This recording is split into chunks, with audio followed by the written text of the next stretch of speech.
Diet നോക്കുന്നവർക്കും sugar പേഷ്യൻസിനുമൊക്കെ ഒരുപോലെ കഴിക്കാൻ പറ്റുന്ന ഫൈബറും പ്രോട്ടീനും അധികം അടങ്ങിയിട്ടുള്ള ഒരു കിടിലൻ റെസിപ്പിയാണ് കേട്ടോ ഇന്ന് തയ്യാറാക്കുന്നത്.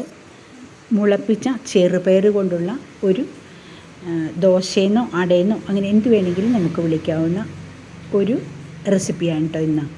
ഇത് നമുക്ക് ചോറിന് പകരമായിട്ടോ ഡിന്നറായിട്ടോ ലഞ്ചായിട്ടോ ഒക്കെ കഴിക്കാൻ പറ്റുമേ. ഞാൻ ഇതിനായിട്ട് ഇവിടെ എടുത്തിരിക്കുന്നത് 100 ഗ്രാം ചെറുപയർ മുളപ്പിച്ചതാണ് കേട്ടോ. ചെറുപയർ മുളപ്പിക്കുമ്പോൾ എല്ലാവർക്കും അറിയാമല്ലോ എങ്ങനെയാണ് മുളപ്പിക്കുന്നതെന്ന്. ഈ ചെറുപയർ നമ്മുടെ ആവശ്യം അനുസരിച്ച് എടുത്താൽ മതി. ഞാൻ ഒരാൾക്ക് കഴിക്കാനുള്ളതനുസരിച്ചാട്ടോ എടുത്തിട്ടുള്ളൂ. 100 ഗ്രാം മതി. ഇത് നമുക്ക് നന്നായിട്ട് കഴുകിയിട്ട് ഒരു മിക്സിയുടെ ജാറിലേക്ക് ചേർത്ത് കൊടുക്കാം.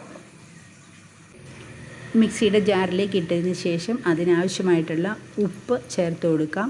പിന്നെ ഒരു ചെറിയ കഷ്ണം ഇഞ്ചിയും ഒരു ചെറിയ വെളുത്തുള്ളി, അതുപോലെ എരിവിനാവശ്യമായിട്ട് ഒരു പച്ചമുളകുമാണ് കേട്ടോ ഇട്ട് കൊടുക്കുന്നത്. എരിവ് കൂടുതൽ വേണമെന്നുണ്ടെങ്കിൽ നമുക്ക് കൂടുതൽ ചേർക്കാം.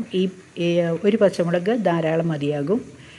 ഇനി ഇതിലേക്ക് നമുക്ക് വെള്ളമൊന്നും ഒഴിച്ചു കൊടുക്കാതെ നന്നായിട്ട് അരച്ചെടുക്കാം. വെള്ളത്തിൻ്റെ ആവശ്യമില്ല, ചെറുപയറിൽ വെള്ളം ധാരാളമായിട്ടുണ്ട്. അപ്പോൾ ഇത് നന്നായിട്ട് ഒന്ന് അരച്ചെടുത്തിട്ടുണ്ട്. ഇനി അത് മറ്റൊരു ബൗളിലേക്ക് മാറ്റി കൊടുക്കാം. ഇനി ഈ ചെറുപയർ അരച്ചതിലേക്ക് നമുക്ക് വെജിറ്റബിൾസ് ആണ് കേട്ടോ ചേർത്ത് കൊടുക്കുന്നത്. ഞാനിപ്പോൾ എടുത്തിരിക്കുന്നത് ഒരു 3-4 ചെറിയ ഉള്ളിയാണ് കേട്ടോ, ചെറുതായിട്ട് കട്ട് ചെയ്തെടുത്തത് ചേർത്ത് കൊടുക്കാം. ഇനി ഉള്ളി ഇല്ലെങ്കിൽ നിങ്ങൾക്ക് പെട്ടെന്ന് തയ്യാറാക്കാൻ സവോളയാണെങ്കിലും ചേർത്ത് കൊടുക്കാം. ഉള്ളിയാണ് കുറച്ചുകൂടി ഹെൽത്തി ആയിട്ടുള്ളത്, അതുകൊണ്ടാണ് ഞാൻ ഉള്ളി ചേർത്തത്. പിന്നെ അതിലേക്ക് ഞാൻ ഇട്ട് കൊടുക്കുന്നത് സ്വീറ്റ് കോണാണേ. കോൺ ഉണ്ടെങ്കിൽ ഇട്ട് കൊടുക്കാം, ഇല്ലെങ്കിൽ നിങ്ങൾക്ക് ഏത് പച്ചക്കറി വേണമെങ്കിലും ഇടാം. പിന്നെ ഇത് ഒരു ചെറിയ ക്യാരറ്റിൻ്റെ പകുതി ഒന്ന് ഗ്രേറ്റ് ചെയ്തെടുത്തതാണ്. ചെറുപയറിൻ്റെ അളവനുസരിച്ച് നമുക്ക് പച്ചക്കറികൾ ചേർത്ത് കൊടുത്താൽ മതിയാകും. ഇപ്പോൾ ഇവിടെ കയ്യിലുള്ള എല്ലാ വെജിറ്റബിൾസും ഇടുന്നുണ്ട് കേട്ടോ. ഒരു ക്യാരറ്റ് ചെറുതായിട്ട് ഗ്രേറ്റ് ചെയ്തു, അതുപോലെ ഒരു ക്യാപ്സിക്കത്തിൻ്റെ ചെറിയൊരു പീസ് അതും കൂടി ചെറുതായിട്ട് കട്ട് ചെയ്തിട്ടുണ്ട് കേട്ടോ. പിന്നെ കുറച്ച് മല്ലിയില കൂടി ചേർത്ത് കൊടുക്കാം. ഇനി ബീൻസ് ഉണ്ടെങ്കിൽ നമുക്ക് ബീൻസ് ചേർക്കാം, ഏത് പച്ചക്കറികൾ വേണമെങ്കിലും ചേർത്ത് കൊടുക്കാം കേട്ടോ. ഇനി ഇതിലേക്ക് ചേർത്ത് കൊടുക്കുന്നത് കുക്കുംബറാണ് കേട്ടോ. കുക്കുംബറും ചെറുതായിട്ട് ഗ്രേറ്റ് ചെയ്ത ഒരു ഹാഫ് കുക്കുംബർ മതിയേ, അതുകൂടി ചേർത്ത് കൊടുത്തിട്ടുണ്ട്. ഇനി ഇതിലേക്ക് കളറിനായിട്ട് ഒരു നുള്ള് മഞ്ഞൾപ്പൊടിയും ഒരു നുള്ള് ചാറ്റ് മസാലയും കൂടി ചേർത്ത് കൊടുക്കുന്നുണ്ട്. ഇനി ഇത് നമുക്ക് നന്നായിട്ട് കൈകൊണ്ടൊന്ന് കുഴച്ചെടുക്കണം കേട്ടോ. അപ്പോൾ ഇതിലേക്ക് വെള്ളം നമുക്ക് വേറെ ചേർക്കേണ്ട ആവശ്യമില്ല, നമ്മുടെ കുക്കുംബറിൽ നന്നായിട്ട് വെള്ളമുള്ളതാണല്ലോ, അപ്പോൾ ആ വെള്ളം മതിയാകും. എല്ലാം കൂടി നന്നായിട്ടൊന്ന് മിക്സ് ചെയ്തെടുക്കാം. ഇപ്പോൾ ഉപ്പ് കുറവുണ്ടെങ്കിൽ നമുക്ക് ഉപ്പ് കൂടി ആവശ്യത്തിന് ചേർത്ത് കൊടുക്കാം. ഇത്രയും ഉള്ളൂ. ഇത് നമുക്കിനി അവിടെ മാറ്റി വെക്കാം. ഇനി ഇത് നമുക്കൊന്ന് കുക്ക് ചെയ്യാൻ വേണ്ടിയിട്ട് ഒരു പാൻ അടുപ്പത്ത് വെച്ചിട്ടുണ്ട് കേട്ടോ. ഈ പാനിലേക്ക് ഞാൻ ഒലിവ് ഓയിലാണ് ഒഴിച്ചു കൊടുക്കുന്നത്. നിങ്ങൾക്ക് ഒലിവ് ഓയിൽ ഇല്ലെങ്കിൽ ഏത് ഓയിലാണോ നമ്മൾ ഉപയോഗിക്കുന്നത് അത് ഒഴിച്ചു കൊടുത്താൽ മതി. ഇനി ഓയിൽ നമുക്കൊന്ന് ബ്രഷ് ചെയ്ത് കൊടുക്കാം. പാൻ നന്നായിട്ട് ചൂടായി കഴിയുമ്പോൾ നമ്മുടെ ചെറുപയറിൻ്റെ കൂട്ട് നമുക്ക് പാനിലേക്ക് ഒഴിച്ചു കൊടുക്കാം. ഇനി അതൊന്ന് നന്നായിട്ട് പരത്തിയിട്ട് ഒരു 3 മിനിറ്റ് നേരം നമുക്കതൊന്ന് കുക്ക് ചെയ്യാം. അപ്പോൾ നമുക്കതിന് വേണ്ടിയിട്ടൊന്ന് മൂടി വെക്കാം കേട്ടോ. അതിൻ്റെ അടിഭാഗം നല്ലൊരു ക്രിസ്പിയായി കിട്ടണം, അതിനാണ്. അപ്പോൾ ഞാൻ അതിൻ്റെ മുകളിലേക്ക് കുറച്ച് വെളുത്ത എള്ളിട്ട് കൊടുക്കുന്നുണ്ട്, ഓപ്ഷനിലാണ്. പിന്നെ അല്ലെങ്കിൽ വറുത്ത നിലക്കടലയാണെങ്കിലും ചേർത്ത് കൊടുക്കാം. പിന്നെ കുറച്ച് കറിവേപ്പിലയും കൂടി ഇട്ട് കൊടുക്കാം. 3 മിനിറ്റ് അതൊന്ന് കുക്ക് ചെയ്തപ്പോൾ അതിൻ്റെ അടിഭാഗം നന്നായിട്ട് ക്രിസ്പി ആയിട്ടുണ്ട്. ഇനി നമുക്കതൊന്ന് അടുപ്പത്തുനിന്ന് മാറ്റിയിട്ട് മറ്റൊരു തവ വെച്ച് കൊടുക്കാം കേട്ടോ. ആ തവയൊന്ന് ചൂടായി കഴിയുമ്പോൾ നമ്മുടെ ഈ കൂട്ട് അതിലേക്ക് ആ പാനോടുകൂടി വെച്ച് കൊടുത്തിട്ട് നമുക്ക് ചെറിയ തീയിൽ അതൊരു 8-10 മിനിറ്റ് നേരം ഒന്ന് വേവിച്ചെടുക്കാം. ഒന്ന് മൂടി വെച്ച് നമുക്ക് കുക്ക് ചെയ്യാം. ഇനി അതൊന്ന് തുറന്ന് നോക്കാം. ഒരു 10 മിനിറ്റ് ആയിട്ടുണ്ട്. തുറന്ന് നോക്കുമ്പോൾ ഇപ്പം നന്നായിട്ട് അതിൻ്റെ അടി നല്ലപോലെ ക്രിസ്പി ആയിട്ടുണ്ട്.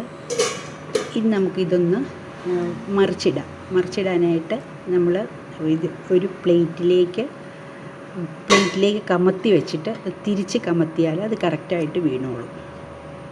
ഇതിപ്പോൾ നമ്മൾ പ്ലേറ്റിലേക്ക് മറിച്ചിട്ടിട്ടുണ്ട് കേട്ടോ. അപ്പോൾ ഇനി നമ്മൾ ആദ്യം തന്നെ വെച്ച പാനിൽ, എക്സ്ട്രാ പാനല്ല, ആദ്യം വേവിച്ച പാനിലേക്ക് തന്നെ വീണ്ടും ഇട്ട് കൊടുത്തിട്ട് അതിൻ്റെ മറുവശം വേവിച്ചെടുക്കണം. അപ്പോൾ പാൻ അടുപ്പത്ത് വെച്ചിട്ട് അതിലേക്ക് ഇതൊന്ന് പയ്യെ ചെരിച്ച് കൊടുത്താൽ കറക്റ്റായിട്ട് വന്ന് വീണോളും. ഇതുപോലെ അത് പാനിലേക്ക് ഇട്ടിട്ടുണ്ട്. ഇനി നമ്മൾ ഈ പാൻ ഒന്ന് ഓൺ ചെയ്ത്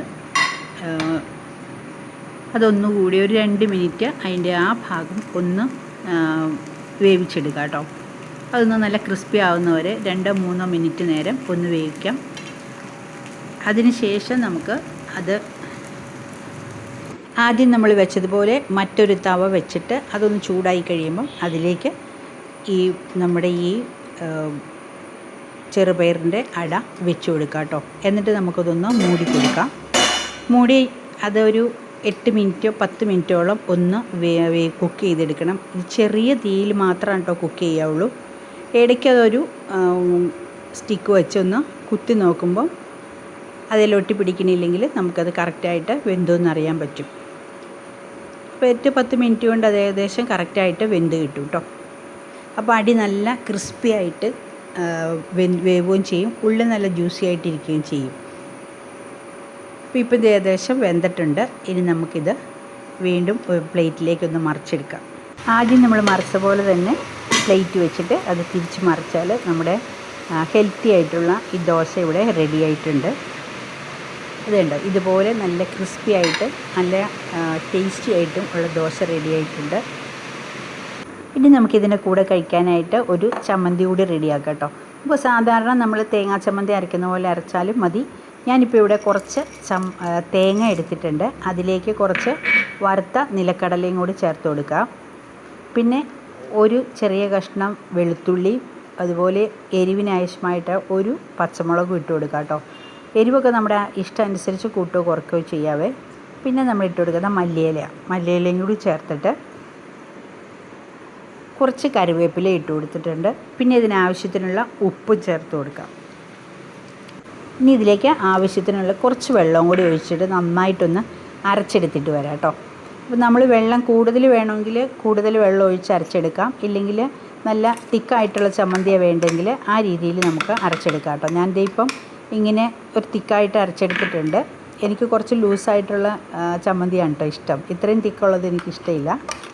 അപ്പോൾ ഞാനത് ഒരു പാത്രത്തിലേക്ക് മാറ്റി കൊടുക്കാം. നമ്മുടെ ഹെൽത്തി ആയിട്ടുള്ള ചമ്മന്തിയും അതുപോലെ തന്നെ ദോശ എന്ന് പറയാം. നമ്മുടെ ചെറുപയർ, മുളപ്പിച്ച ചെറുപയർ ദോശയാണ്. ഇതിവിടെ റെഡി ആയിട്ടുണ്ട്. നമുക്ക് മുറിച്ച് ഈ ചമ്മന്തി കൂട്ടി കഴിക്കാൻ നല്ല ടേസ്റ്റുമാണ്, അതുപോലെ തന്നെ ഹെൽത്തിയുമാണ്.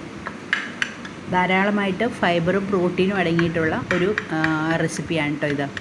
അപ്പം വണ്ണം കുറയാനായിട്ട് ആഗ്രഹമുള്ളവർക്ക്, വയറ് ചാടാതെ വയറ് നിറച്ച് ഭക്ഷണം കഴിക്കണമെന്നുള്ളവർക്കും ഈ ഒരു റെസിപ്പി തയ്യാറാക്കി കഴിക്കാവുന്നതാണ്.